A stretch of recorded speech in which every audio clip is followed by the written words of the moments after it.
Swami Pragyamurti, hello and welcome to Free Talk. Thank you so much. Thank you for your welcome. Now tell us a bit about your journey towards discovering yoga and how it's changed your life. Well, like many young people, I had a lot of questions. I was fortunate to be young in London in the 60s.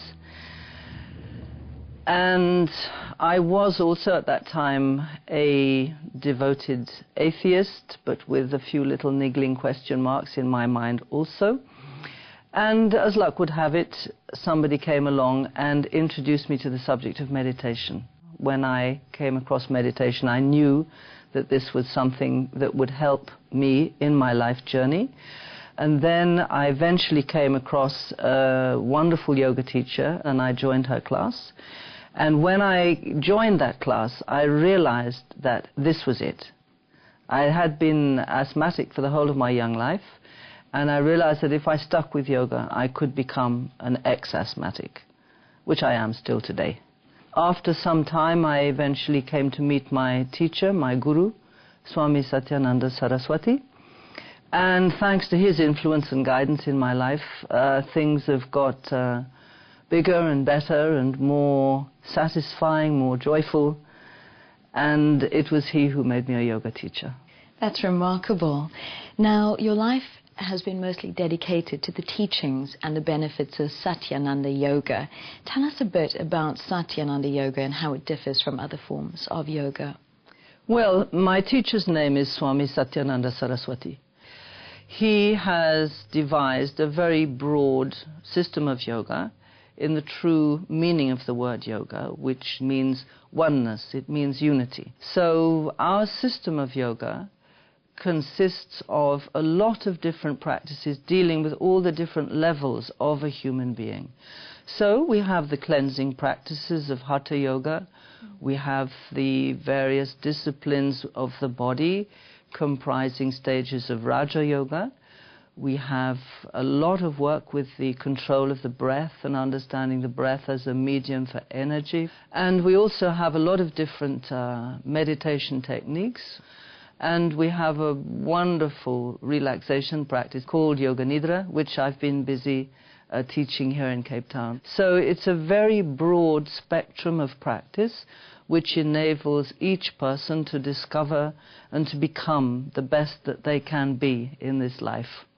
Now, you've been the director of the London Satyananda Centre for Yoga for the past 30 years.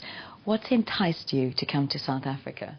For my whole life, I've been so inspired by the struggle here, by the courage and patience and love of the African people. And I felt that one day I'd be able to come to South Africa and, in a sense, say thank you. But I wanted to have something to bring.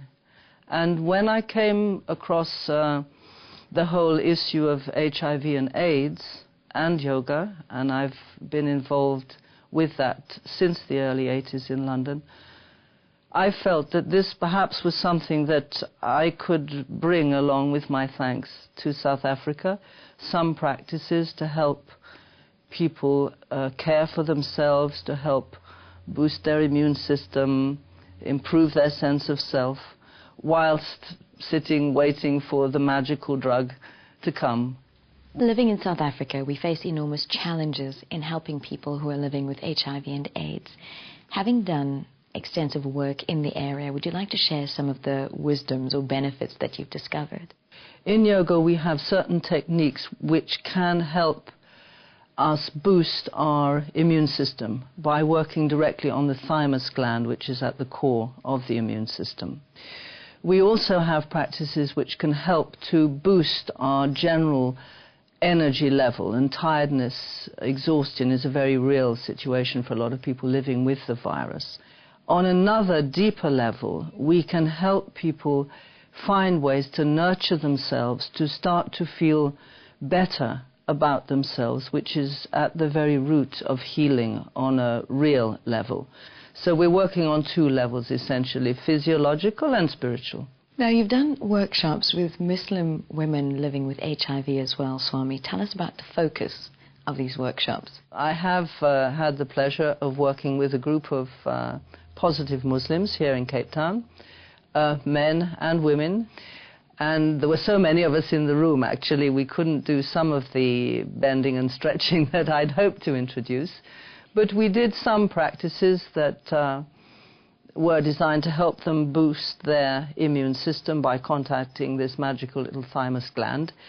But what I noticed as our time together continued is that people's eyes became brighter, they became more relaxed in their bodies, and by the end of the day together, they truly were shining, and all, we hugged each other goodbye, we had a group photograph.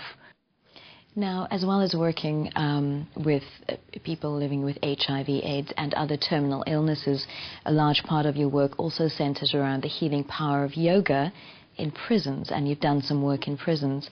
How has your work been received by the inmates? Well, I've been teaching for the last 14 years in one of the biggest, baddest men's prisons of London. And because it's my local prison, I quite often bump into some of my ex-students on the street.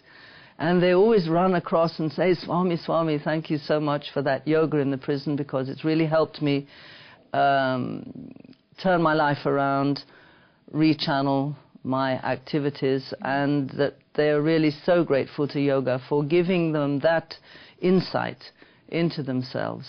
Why do you think it is that yoga benefits so many different people in so many different situations? Because each one of us can take it on in a very personal way. We can go with it as far as we can go with it. So there's no blueprint of what a good yoga practitioner must be. And this is the joy of it and part of its greatness, I think. Swami, it takes quite a bit of self-discipline to fully realize the benefits of yoga. What is the secret to getting the most out of it? Well, I suppose the secret has to be a bit of daily practice. Yes, it does. But not hours and hours. Start with 10, 15 minutes, working with your body a little bit, sitting quietly, allowing your breath to slow down. And then gradually, as you integrate that practice into your life, it may extend into an hour or so, and then it becomes really, really effective.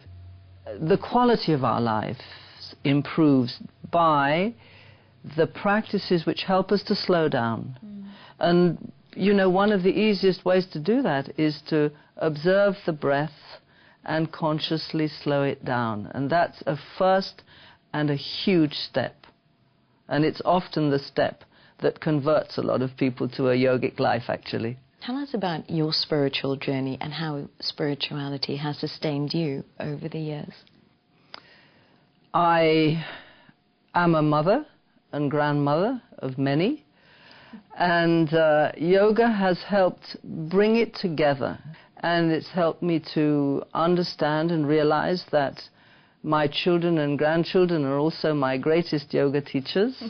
And I've learned absolutely priceless spiritual lessons through that role. But I'm sure that I wouldn't have survived it all as well as I am without the soothing and beautiful teachings of yoga. So you'd recommend yoga to all parents then, and new mums as well? Definitely, absolutely. I'd recommend some form of yoga to everybody on the planet, actually.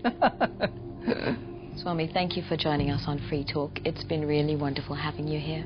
Thank you so much, Natalie. Thank you for your welcome, and thank you for having me here on the program. Hari Om Tat Sat.